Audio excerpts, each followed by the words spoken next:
Hello good morning student, कैसे हैं आप सब। थोड़ा सा आज टेक्निकल प्रॉब्लम लैकिंग के कारण जो है ना क्लास देर से हम ले पाए हैं, इसके लिए सॉरी। एक आध दिन में जो है ना सारा चीज़ एडजस्ट हो जाएगा। तो हम लोग जैसा कि तय किए थे मंडे, ट्यूसडे, वेडनेसडे, ये 3 दिन आपका क्लास चलेगा ऑप्टिक्स। थर्सडे, फ्राइडे, सैटरडे, ये 3 दिन आपका चलेगा इलेक्ट्रोस्टैटिक्स। जो एप्स डाउनलोड नहीं किए हैं तो वो जो है ना एप्स डाउनलोड कर लीजिएगा। एप्स का नाम है KVC एजुकेशन। यदि किसी को कोई टेक्निकल प्रॉब्लम हो तो वो फोन कर लीजिएगा 9304187168 पे। इस ऐप के द्वारा आपको जो है डॉट क्लास प्लस जो है ना जितना भी स्टडी मटेरियल है, नोट्स है, वीडियो है, सारा चीज होगा। और जो व्यक्ति एकदम यूट्यूब पे जुड़े हुए हैं तो वो चैनल को सब्सक्राइब कीजिएगा, लाइक कीजिएगा। Thank you. तो अब हम आते हैं अपने क्लास पे। जैसा कि कल हम आपको बताए थे, ऑप्टिक्स में थोड़ा सा हम रिवीजन करा देते हैं। कल हम बताए थे कि ऑप्टिक्स क्या है। फिजिक्स की वह शाखा जिसके अंतर्गत हम प्रकाश के गुणों, प्रकृति और प्रभावों का अध्ययन करते हैं, ऑप्टिक्स कहलाता है। प्रकाश क्या है? प्रकाश ऊर्जा का वह रूप है जिसकी सहायता से हम किसी वस्तु को देख पाते हैं। ये हमारी आंखों को उत्तेजित करके हमें दृष्टि संवेदना प्रदान करता है। दुनिया में सबसे तेज वेलोसिटी किसका है? लाइट का है। लाइट का वेलोसिटी कितना होता है? 3 × 10⁸ मीटर पर सेकेंड। प्रकाश कैसे चलता है? प्रकाश सरल रेखा में चलता है। प्रकाश कौन सा तरंग है? प्रकाश एक विद्युत चुंबकीय तरंग है जिसके गमन के लिए माध्यम की आवश्यकता नहीं होती है। अब हम आते हैं, कल का जो टॉपिक था वो था प्रकाश का परावर्तन, रिफ्लेक्शन ऑफ लाइट। तो प्रकाश की किरण जब एक माध्यम से चलकर किसी अपारदर्शक सतह पर, किसी अपारदर्शक सतह पर टकराकर वापस उसी माध्यम में लौट जाती है तो इस घटना को प्रकाश का परावर्तन कहते हैं। तो इस घटना को क्या कहते हैं? प्रकाश का परावर्तन, रिफ्लेक्शन ऑफ लाइट। जैसा कि कल हम आपको बताए थे कि ये मान के चलिए क्या है? अपारदर्शक सतह। क्या है? अपारदर्शक सतह।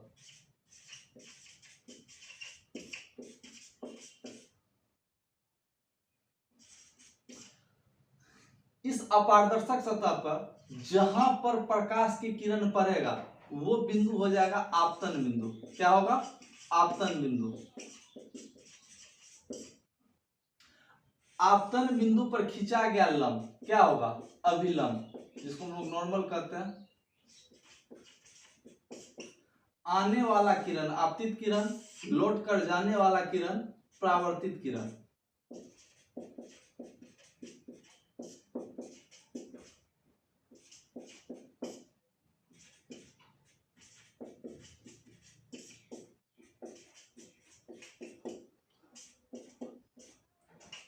तो जैसा हम कल बताए थे कि आने वाला किरण क्या होगा? आपतित किरण। जाने वाला किरण परावर्तित किरण। आपतित किरण और अभिलंब के बीच के कोण को कहेंगे आपतन कोण। परावर्तित किरण और अभिलंब के बीच के कोण को कहेंगे परावर्तन कोण। अब हम आते हैं नेक्स्ट टॉपिक पे, जो है प्रकाश के परावर्तन के नियम। प्रकाश के परावर्तन के नियम। तो प्रकाश के परावर्तन के कितने नियम होते हैं? प्रकाश के परावर्तन के 2 नियम होते हैं। पहला नियम है आपतन कोण परावर्तन कोण के बराबर होता है। पहला नियम क्या है? आपतन कोण परावर्तन कोण के बराबर होता है। दूसरा नियम है आपतित किरण, परावर्तित किरण और आपतन बिंदु पर खींचा गया अभिलंब तीनों एक ही समतल में होते हैं। अगला नियम क्या है? आपतित किरण, परावर्तित किरण और आपतन बिंदु पर खींचा गया अभिलंब तीनों एक ही समतल में होते हैं। अब हम लोग नेक्स्ट टॉपिक पे आते हैं। नेक्स्ट टॉपिक है ऑप्टिकल इमेज, प्रकाशीय प्रतिबिंब। नेक्स्ट टॉपिक क्या है? ऑप्टिकल इमेज, प्रकाशीय प्रतिबिंब।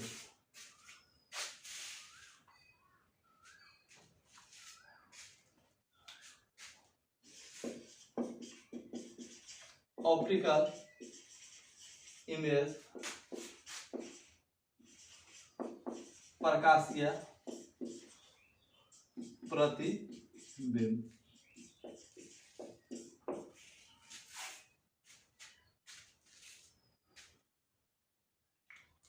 तो थोड़ा सा ध्यान दीजिएगा, प्रकाशीय प्रतिबिंब ऑप्टिकल इमेज किसे कहते हैं।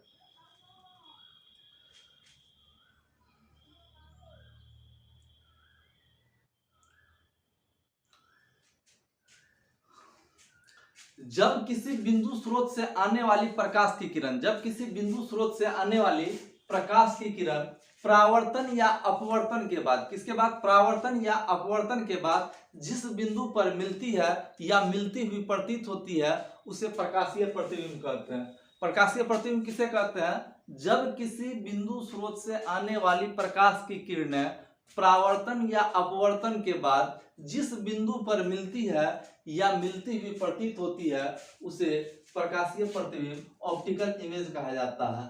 ये दो प्रकार का होता है। पहला होता है रियल इमेज,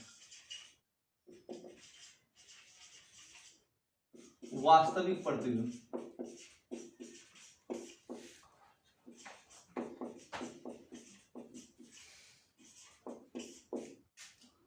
दूसरा वर्चुअल इमेज,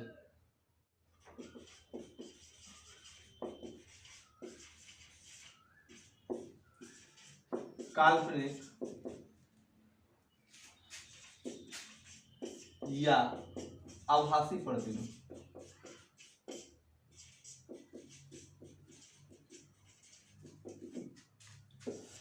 ध्यान दीजिएगा, ऑप्टिकल इमेज प्रकाशीय प्रतिबिंब किसे कहते हैं, जब किसी बिंदु स्रोत से आने वाली प्रकाश की किरणें परावर्तन या अपवर्तन के बाद जिस बिंदु पर मिलती हुई प्रतीत होती है या जिस बिंदु पर मिलती है उसे प्रकाशीय प्रतिबिंब कहते हैं। ये दो प्रकार का होता है, रियल इमेज और वर्चुअल इमेज। अब आया वास्तविक प्रतिबिंब। तो वास्तविक प्रतिबिंब किसे कहते हैं, जब किसी बिंदु स्रोत से आने वाली प्रकाश की किरणें, जब किसी बिंदु स्रोत से आने वाली प्रकाश की किरणें परावर्तन या अपवर्तन के बाद जिस बिंदु पर वास्तविक रूप से मिलती है उसे वास्तविक प्रतिबिंब कहते हैं। वास्तविक प्रतिबिंब किसे कहते हैं, जब किसी प्रकाशीय स्रोत से आने वाली प्रकाश की किरण परावर्तन या अपवर्तन के बाद जिस बिंदु पर वास्तविक रूप से मिलती है उसे क्या कहते हैं, वास्तविक प्रतिबिंब। काल्पनिक या आभासी प्रतिबिंब किसे कहते हैं, जब किसी प्रकाशीय स्रोत से आने वाली प्रकाश की किरणें परावर्तन या अपवर्तन के बाद जिस बिंदु पर मिलती हुई प्रतीत होती है, जिस बिंदु पर मिलती हुई प्रतीत होती है, या कह सकते हैं जिस बिंदु पर आभासी रूप से मिलती है उसे काल्पनिक प्रतिबिंब कहते हैं। अब इसका हम गुण पे आते हैं। तो आप लोग याद रखिएगा, वाउ, क्या याद रखिएगा, वाउ, काशी, यानी वास्तविक प्रतिबिंब हमेशा क्या होता है, उल्टा होता है। वास्तविक प्रतिबिंब हमेशा क्या होता है, उल्टा होता है। वास्तविक प्रतिबिंब को हम पर्दे पर प्राप्त कर सकते हैं, जबकि काल्पनिक, क से काल्पनिक, आकाशीय, सी से सीधा, काल्पनिक प्रतिबिंब हमेशा सीधा होता है, इसे पर्दे पर प्राप्त नहीं किया जाता, इसे पर्दे पर प्राप्त नहीं किया जाता। अब नेक्स्ट टॉपिक हम लोग आते हैं समतल दर्पण पे।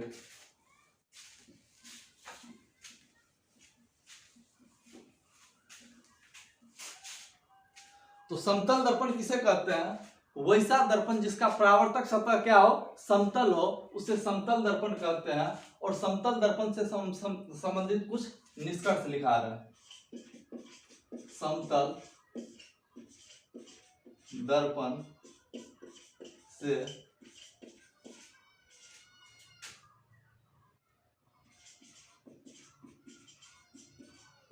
संबंधित कुछ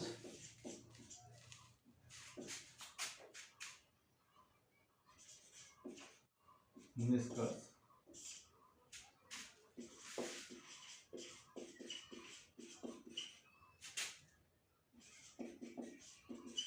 Some conclusion related to plane mirror। अब देखिए समतल दर्पण का क्या क्या गुण होता है, इस चीज के बारे में आपको जानना है। तो सबसे पहला चीज होता है कि समतल दर्पण की वक्रता त्रिज्या, समतल दर्पण की वक्रता त्रिज्या ये क्या होती है, अनंत होती है। यदि वक्रता त्रिज्या अनंत है तो इसकी फोकस दूरी भी क्या होगी, इसकी फोकस दूरी ये भी क्या होगी, अनंत होगी। समतल दर्पण की फोकस दूरी क्या होगी, अनंत होगी। समतल दर्पण की वक्रता त्रिज्या क्या होगी, अनंत होगी। यदि कोई भी व्यक्ति समतल दर्पण में अपना पूरा प्रतिबिंब देखना चाहता है तो उस दर्पण की लंबाई मनुष्य की लंबाई की आधी होनी चाहिए। समतल दर्पण में पूरा प्रतिबिंब देखने के लिए, पूरा प्रतिबिंब देखने के लिए दर्पण की लंबाई क्या होनी चाहिए, मनुष्य की लंबाई की आधी होनी चाहिए। कहने का मतलब यदि कोई व्यक्ति 6 फीट का है तो उसको अपना पूरा प्रतिबिंब देखने के लिए दर्पण कितना फीट का चाहिए, कम से कम 3 फीट का चाहिए, अधिक जो भी हो। यदि कोई व्यक्ति 5 फीट का है तो उसको कितना फीट का चाहिए, दर्पण 2.5 फीट का चाहिए। अब देखिए समतल दर्पण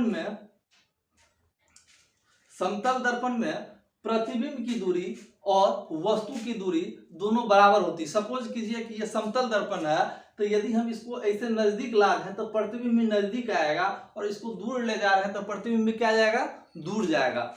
तो समतल दर्पण में वस्तु की दूरी और प्रतिबिंब दूरी दोनों क्या होती है, बराबर होती है।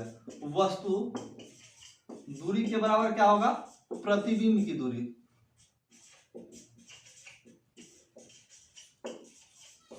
समतल दर्पण में वस्तु की दूरी किसके बराबर होगा, प्रतिबिंब की दूरी।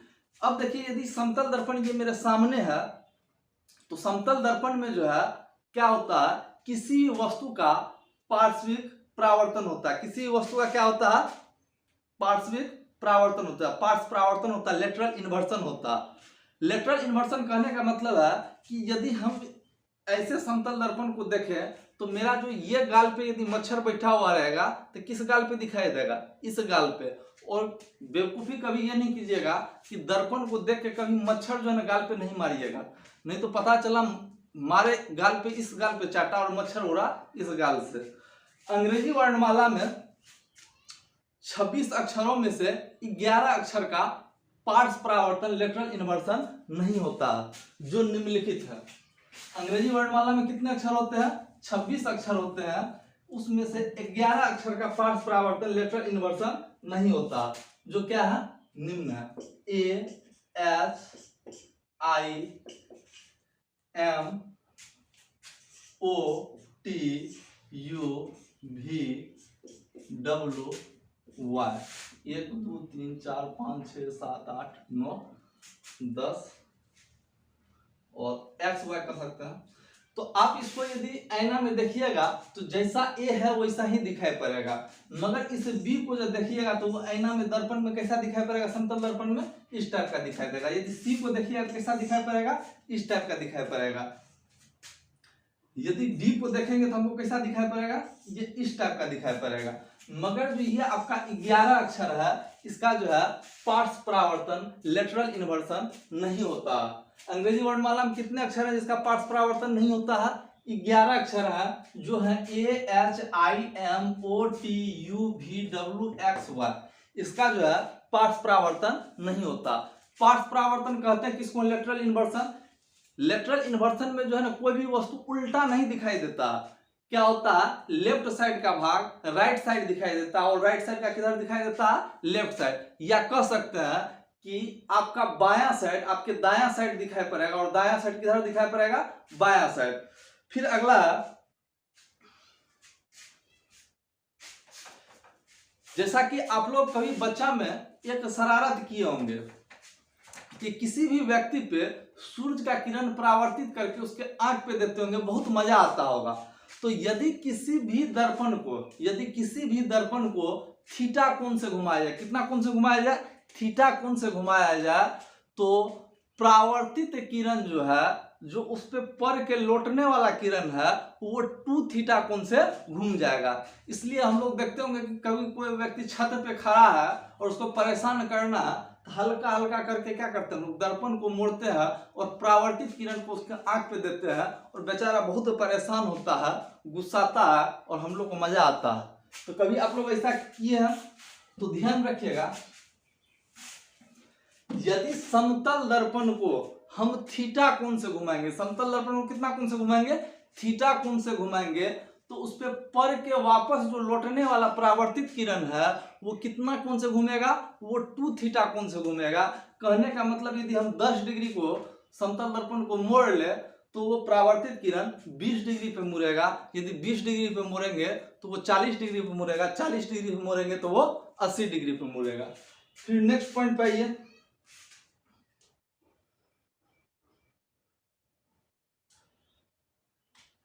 अब देखिए यदि दो समतल दर्पण है, सपोज कीजिए कि ये दो आपका समतल दर्पण है और ये दोनों को हम क्या किए हैं, थीटा कोण पे एक दूसरे से ऐसे करके हम झुका करके रख दिए हैं, तब जो है कितना प्रतिबिंब बनेगा, ठीक है। तो ये प्रतिबिंब की संख्या जो है, प्रतिबिंब की संख्या क्या होता है, n, इसका मान जो है वो थीटा पे निर्भर करता है, उसका मान किस पर निर्भर करता है, थीटा पर। अब यहां पर थोड़ा सा ध्यान दीजिएगा,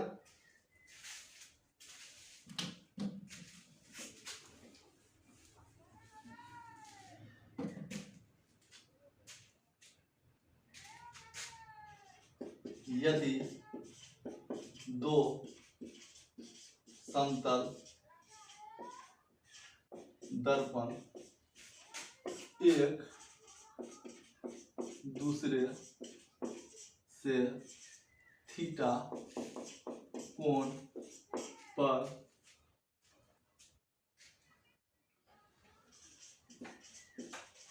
झुके हों तो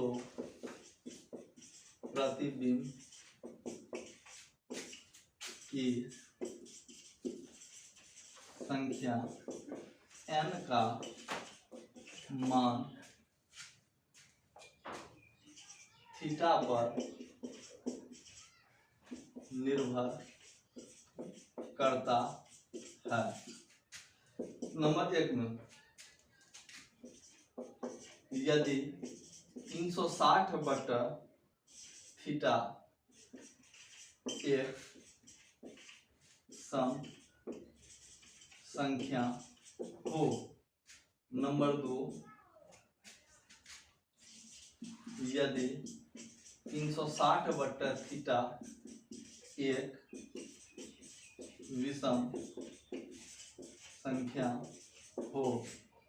नंबर 3, यदि 360 बटा थीटा एक पूर्णांक नहीं हो।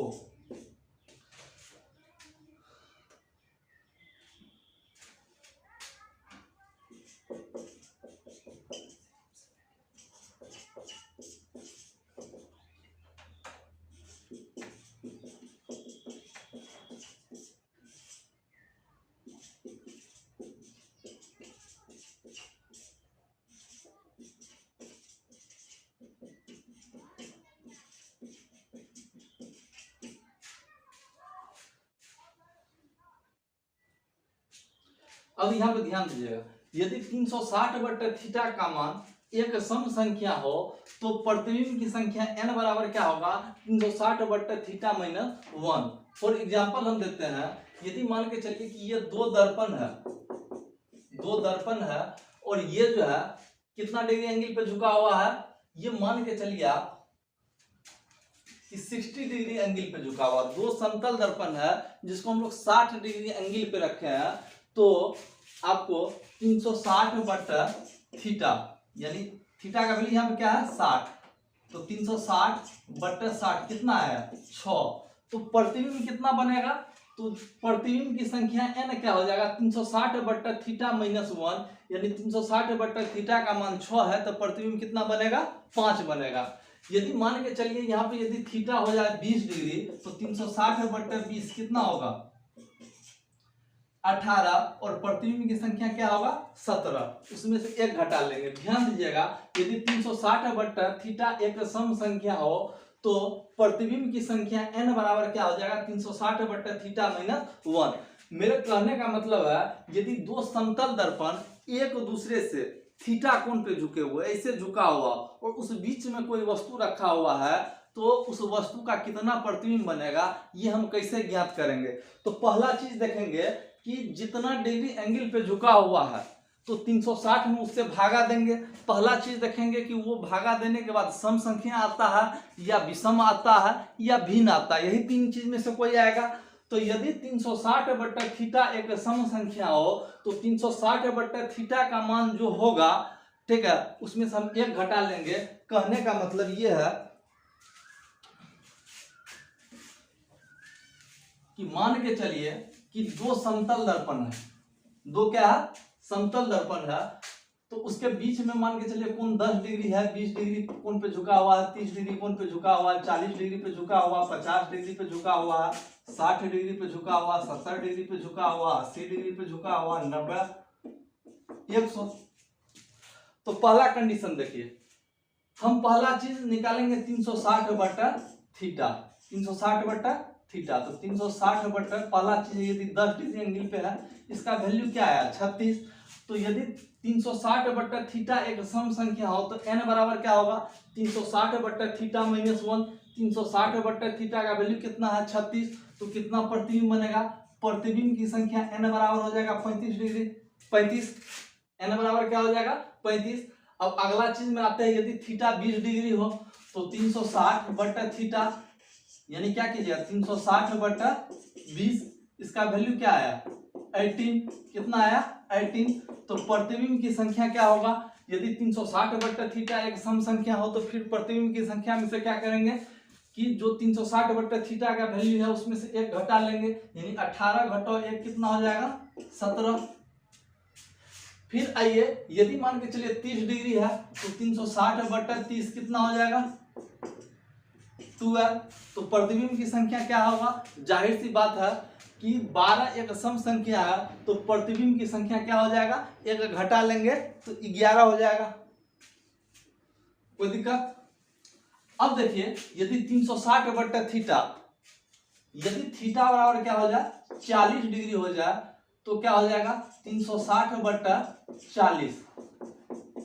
ये क्या है n का वैल्यू आया 9, यानी ये क्या है 360/थीटा क्या है विषम संख्या है। तो विषम संख्या रहेगा तो एक हम नहीं घटाएंगे, विषम संख्या रहेगा तो हम क्या करेंगे एक नहीं घटाएंगे, तब मेरा प्रतिबिंब की संख्या क्या रह जाएगा 9 ही रह जाएगा। कहने का मतलब यदि दो समतल दर्पण एक दूसरे से थीटा कोण पे झुके हो तो यदि 360/थीटा एक सम संख्या है तब प्रतिबिंब की संख्या n बराबर क्या हो जाएगा 360/थीटा - 1। और यदि विषम संख्या है तब प्रतिबिंब की संख्या n बराबर कितना रह जाएगा 360/थीटा ही रह जाएगा, 360 क्या रह जाएगा थीटा ही। कोई दिक्कत। जैसे यहाँ पे प्रतिबिंब, यहाँ पे 360/थीटा का मान कितना आया, एक विषम संख्या आया तो प्रतिबिंब की संख्या क्या रह जाएगा उतना ही रह जाएगा।